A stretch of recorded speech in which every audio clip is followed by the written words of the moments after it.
স্নেহের ছাত্রছাত্রীরা, সারা বিশ্ব তথা দেশ তথা রাজ্য করোনার করাল গ্রাসে, সবাই গৃহবন্দী আমরা এখন। কিন্তু ছাত্র সমাজকে গৃহবন্দী থেকেও ভবিষ্যতের জন্য পড়াশোনাটা চালিয়ে যেতে হবে।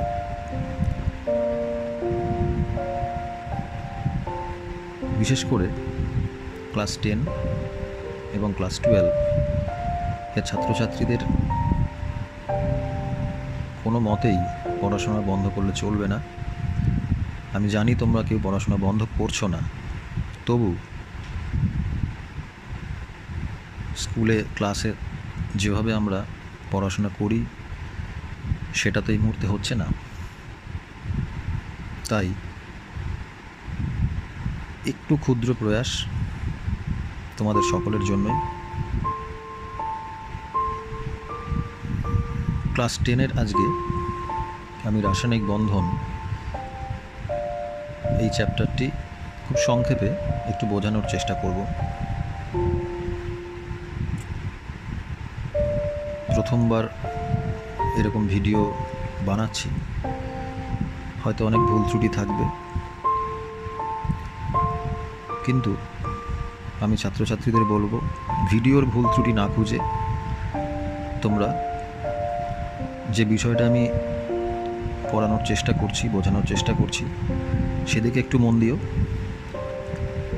এবং যদি কোনো রকম প্রশ্ন বা যদি কোনো রকম জানার ইচ্ছা বিষয়টা সম্পর্কে থাকে, তাহলে অবশ্যই কমেন্ট করবে। আমি চেষ্টা করব যথাযথ উত্তর দেওয়ার। খুব সামান্য কিছু বলার, আমি একটু কাজ এগিয়ে রেখেছি আগেই, তোমরা দেখতেই পাচ্ছ, সেটা লেখা আছে রাসায়নিক বন্ধন 2 প্রকার, আয়নীয় বন্ধন আর সমযোজী বন্ধন। আয়নীয় বন্ধনের সংজ্ঞাটা আমি লিখে রেখেছি, এটা একটু মুখস্থ করতে হবে, কিন্তু পড়ার সাথে সাথে যে জায়গাগুলোকে একটু বুঝে নেওয়ার জায়গা, সেটাকে একটু বলার চেষ্টা করছি। দেখো, শুরুতেই লেখা আছে নিকটতম নিষ্ক্রিয় গ্যাসের ন্যায় ইলেকট্রন বিন্যাস লাভের চেষ্টায় যখন একটি পরমাণু এক বা একাধিক ইলেকট্রন সম্পূর্ণরূপে বর্জন করে। এই যে নিকটতম নিষ্ক্রিয় গ্যাসের ন্যায় ইলেকট্রন বিন্যাস লাভের চেষ্টায়, এই শব্দটার অর্থ কী বলতে চাইছে আমরা সেটা এবার উদাহরণটা যখন আসবো তোমরা সেটা ক্লিয়ারলি বুঝতে পারবে।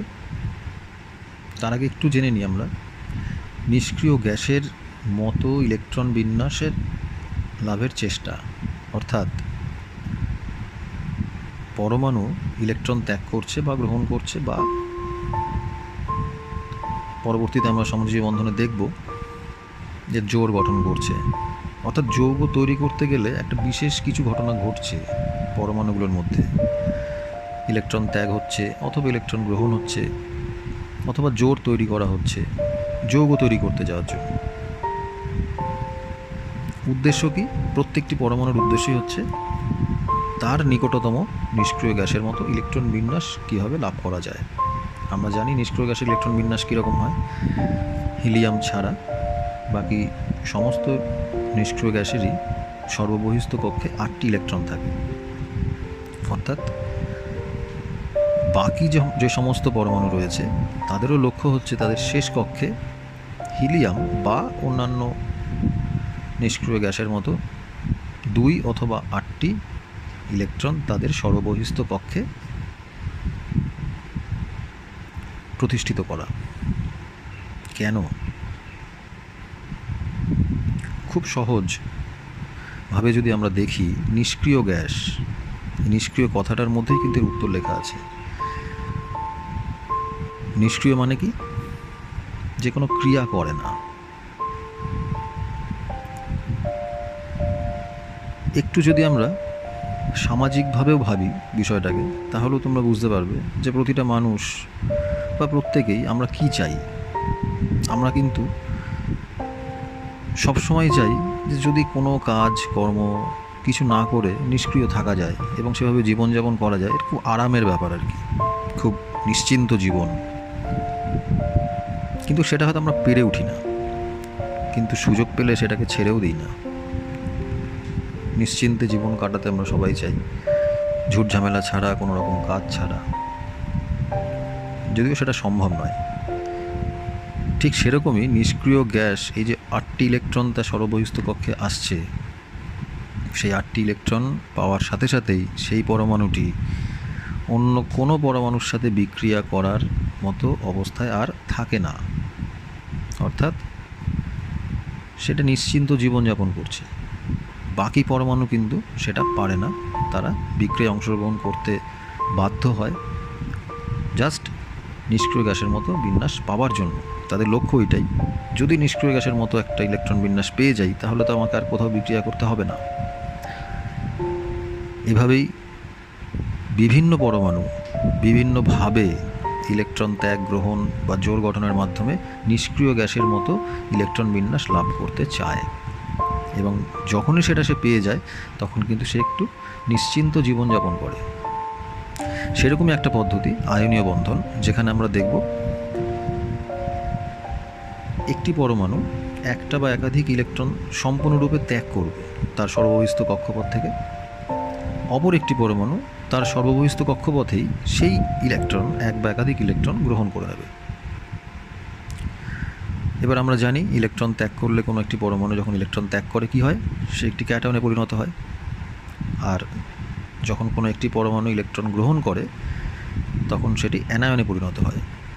এবার একটি ক্যাটায়ন এবং একটি অ্যানায়ন যখন কাছাকাছি থাকে তখন তাদের মধ্যে একটা তীব্র তড়িতাকর্ষণ বল কাজ করে, এবং সেই তড়িতাকর্ষণ বল দ্বারা তারা পরস্পর যুক্ত হয়ে যায়, যুক্ত হয়ে একটি যৌগ তৈরি করে। এই যৌগটাকে বলা হয় আয়নীয় যৌগ, আর যে বন্ধনের দ্বারা এটা হলো তাকে বলা হচ্ছে আয়নীয় বন্ধন। আশা করি সংজ্ঞাটা বুঝতে পেরেছ। এবার আমরা যদি একটু উদাহরণে আসি অনেকটা ক্লিয়ার হবে। যেমন সোডিয়াম, আমরা জানি সোডিয়ামের ইলেকট্রন বিন্যাস হচ্ছে 2, 8, 1, অর্থাৎ সোডিয়ামের শেষ কক্ষে একটি ইলেকট্রন আছে, আমরা সেটাকে ক্রস দিয়ে দেখালাম। আরেকটি পরমাণু ক্লোরিন, এর ইলেকট্রন বিন্যাস কত? 2, 8, 7। এর সর্ববহিস্থ কক্ষে 7টি ইলেকট্রন আছে, 7। আমরা এটাকে ডট দিয়ে দেখালাম। এই দুটো পরমাণু যখন কাছাকাছি আসলো, দেখো সোডিয়াম নিকটতম নিষ্ক্রিয় গ্যাসকে নিয়ন, যার ইলেকট্রন বিন্যাস বা পরমাণু ক্রমাঙ্ক 10, 2, 8, 1, 2 আর 8 10, অর্থাৎ একটি ইলেকট্রন সে যদি ছেড়ে দেয় তাহলে কিন্তু তার ইলেকট্রন বিন্যাস 10 এসে যাচ্ছে, একটা নিষ্ক্রিয় গ্যাসের মতো হয়ে যাচ্ছে। আর ক্লোরিনের অবস্থা কি? তার শেষ কক্ষে আছে 7টি ইলেকট্রন, সে চাইবে আর একটি ইলেকট্রন যদি পায় তাহলে তার 8টি হয়ে যাবে। অর্থাৎ এই শেষ কক্ষে যখনই তার 8 হয়ে যাবে, সে পরবর্তী নিষ্ক্রিয় গ্যাস তার নিকটতম আর্গনের মতো ইলেকট্রন বিন্যাস লাভ করবে।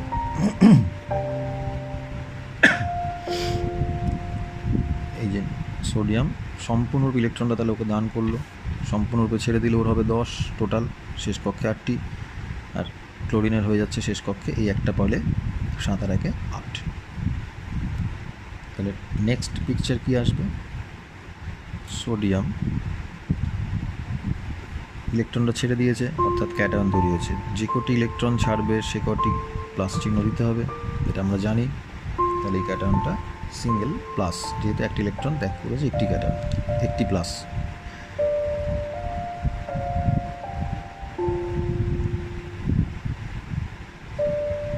ক্লোরিনের অবস্থা কেমন হবে?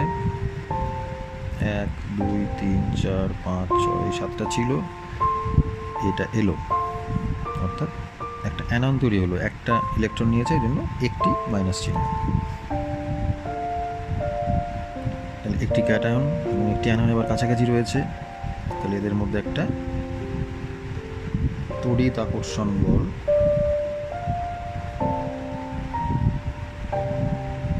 কাজ করবে, অর্থাৎ এটা যুক্ত হয়ে যাবে NaCl, সোডিয়াম ক্লোরাইড। এরকম আরও অনেক উদাহরণ আমরা পাবো। আমি আরেকটি উদাহরণ দেখাচ্ছি।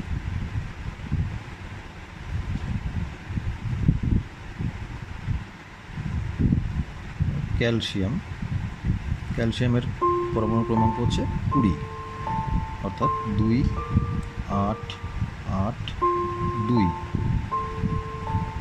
এইভাবে ইলেকট্রনগুলো রয়েছে। তাহলে শেষ কক্ষে কটা রয়েছে? 2টি। আমি এই দুটিকে ক্রস চিহ্ন দিয়ে দেখালাম। অক্সিজেনের পরমাণু কাছে এসছে, অক্সিজেনের ইলেকট্রন বিন্যাস কী হবে? 2, 6, টোটাল 8। তাহলে শেষ কক্ষে কটি ইলেকট্রন আছে? 2, 3, 4, 5, 6টি। তাহলে অক্সিজেনের যদি আর 2টি ইলেকট্রন পাওয়া যায়, তাহলে অক্সিজেনের 8টি ইলেকট্রন হবে বাইরের কক্ষে। ক্যালসিয়াম যদি দুটো ছেড়ে দেয় ইলেকট্রন, তাহলে কিন্তু তার বাইরের কক্ষে 8টি হয়ে যাচ্ছে।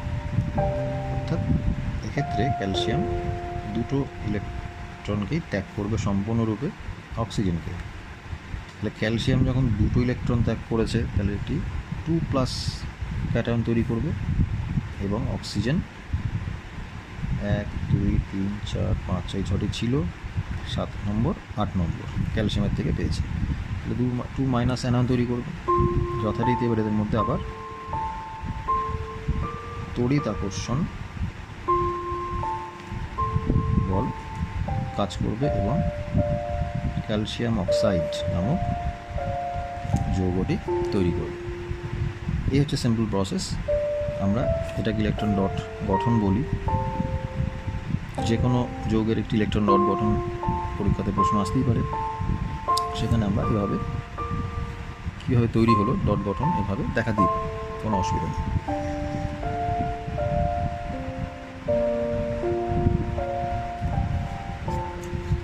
এবার আসছি সমযোজী বন্ধন। একই রকমভাবে এখানেও আমরা দেখব শুরুতেই সংজ্ঞাটায় নিকটতম নিষ্ক্রিয় গ্যাসের মতো ইলেকট্রন বিন্যাস লাভের চেষ্টায়, অর্থাৎ সেই একটা নিশ্চিন্ত জীবনযাপনের উদ্দেশ্য কিন্তু এখানেও রয়েছে। এখানে কি ঘটছে? দুটো বা তার বেশি পরমাণু এক বা একাধিক ইলেকট্রন জোড় তৈরি করে, ইলেকট্রন জোড়, এবং সকলেই, অর্থাৎ সেই 2 বা তার বেশি পরমাণু যারা অংশগ্রহণ করেছে এই বন্ধনে, তারা সমানভাবে এই জোড়গুলোকে ব্যবহার করে যৌগ গঠন করে। এই বন্ধনকে বলা হচ্ছে সমযোজী বন্ধন, এবং এর ফলে সৃষ্ট যৌগকে বলা হয় সমযোজী যৌগ। নাও একটু এক্সাম্পলে আসি। এই জোড়ের কিন্তু আমরা দেখব সর্বাধিক এখনো আমরা 1 বা একাধিক যেটা বলছি 1, 2 এবং 3 এরকম ম্যাক্সিমাম জোড় পেতে পারি। যেমন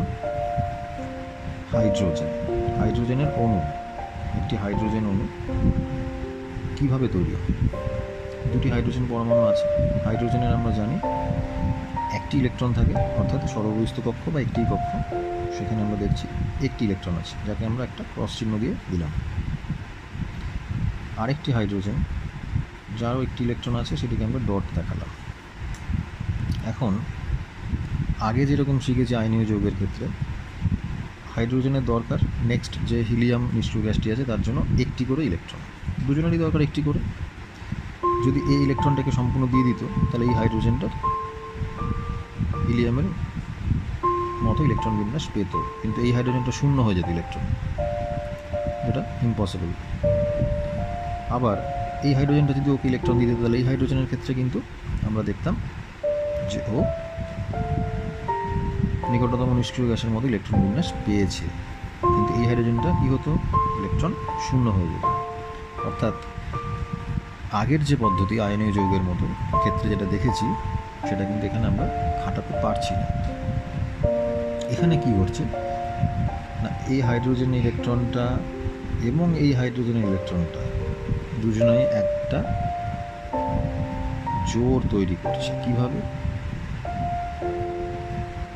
এই, এবং এই জোড়টা কিন্তু দুজনেরই, এই হাইড্রোজেনের ক্ষেত্রে এই জোড়টা, আবার এই হাইড্রোজেনেরও এই জোড়টা। তাহলে এই হাইড্রোজেনের ক্ষেত্রে এখন এই মুহূর্তে কটা ইলেকট্রন হলো? আমরা এটাকে মুছে দিলাম, একটু ঢেকে রাখলাম, তাহলে কত দেখতে পাচ্ছি? দুটো। তাহলে হাইড্রোজেনের হয়ে গেল দুটো ইলেকট্রন।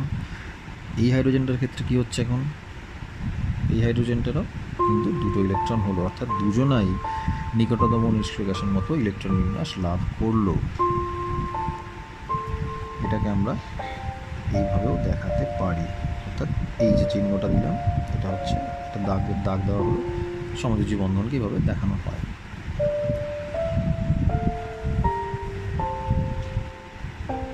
অক্সিজেন, আচ্ছা, অক্সিজেনের ইলেকট্রন কটা থাকে শেষ কক্ষে? আমরা জানি 2 এবং 6, অর্থাৎ শেষ কক্ষে আছে 6টি। 1, 2, 3, 4, 5, 6 ক্রস দিয়ে দেখালাম। আরেকটি অক্সিজেন, তারও শেষ কক্ষে 6টি আছে ইলেকট্রন, ডট দিয়ে দেখালাম। প্রত্যেকটা অক্সিজেনেরই কিন্তু দুটো করে ইলেকট্রন দরকার নিকটতম নিয়নের মতো ইলেকট্রন বিন্যাস পেতে গেলে, অর্থাৎ শেষ কক্ষে 8টা করতে গেলে 6 আছে 2টো লাগবে, এরও 6 আছে 2টো লাগবে। একজন যদি 2টো দিয়ে দেয় আরেকজনকে, একজন আর মিলবে কিন্তু আরেকজন আর 4টে হয়ে যাবে, অর্থাৎ নতুন পদ্ধতি, আয়নীয় বন্ধনের মতো পদ্ধতি এখানে ব্যবহার করতে পারছি না আমরা। সেক্ষেত্রে কী হবে? এই একটা ইলেকট্রন দিল, এই আরেকটা ইলেকট্রন দিল, একইভাবে এই অক্সিজেন একটা ইলেকট্রন দিল, ওই অক্সিজেন আরেকটা ইলেকট্রন দিল, এরকমভাবে দুটো জোড় তৈরি হলো। কীরকম আমরা এইভাবে আঁকবো এটাকে? এই একটা জোড়,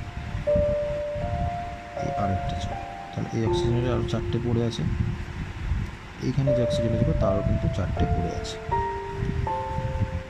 এইবার এই অক্সিজেনের কটা হলো? 4টে, আর এই জোড়ের মধ্যে 4টে আছে মোটারটা। একইভাবে এই অক্সিজেনের কটা হলো? 4টে ছিল, আর দুটো জোড় মানে 4টে, অর্থাৎ টোটাল 8টা। প্রত্যেকেরই কিন্তু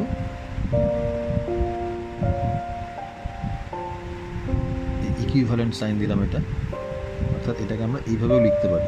এখানে খেয়াল করো, অক্সিজেনের কিন্তু 2টি সমযোজী বন্ধন তৈরি হয়েছে, এখানে একটি বন্ধন হয়েছিল, এখানে 2টি। যে এক বা একাধিক জোড়, এখানে একটা জোড়, এখানে 2টি জোড় ব্যবহৃত হয়েছে। আরেকটি উদাহরণ আমরা দেখব, নাইট্রোজেন, যেখানে আমরা পাবো 3টি জোড় ইউজড হচ্ছে। কীভাবে? নাইট্রোজেন 2, 5, শেষ কক্ষে 5টি আছে, 1, 2, 3, 4, 5, প্লাস আবার একটি নাইট্রোজেন 1, 2, 3, 4, 5।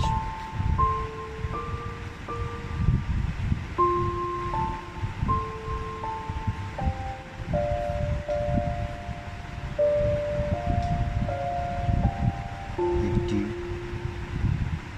দুটি, 3টি equivalent nitrogen, triple bond nitrogen.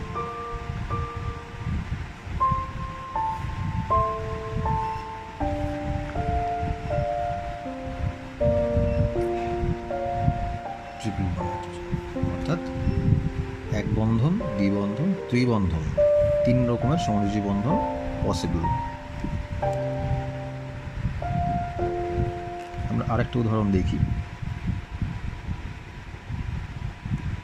Methane CH4। এটার ক্ষেত্রে আমরা কীভাবে বন্ধন দেখাবো? কার্বন কেন্দ্রীয় পরমাণু একটা আছে, তার চারদিকে 4টে হাইড্রোজেনকে আমরা লিখব। এবার হাইড্রোজেনের কটি করে ইলেকট্রন আছে? একটি, সবারই একটি করে আছে। কার্বনের শেষ কক্ষে কটা আছে? 4টে, কারণ কার্বন হচ্ছে 2, 4, টোটাল 6, তাহলে শেষ কক্ষে 4টি আছে। এই 4টি প্রত্যেকেই হাইড্রোজেনের সাথে একটি করে জোড় তৈরি করবে।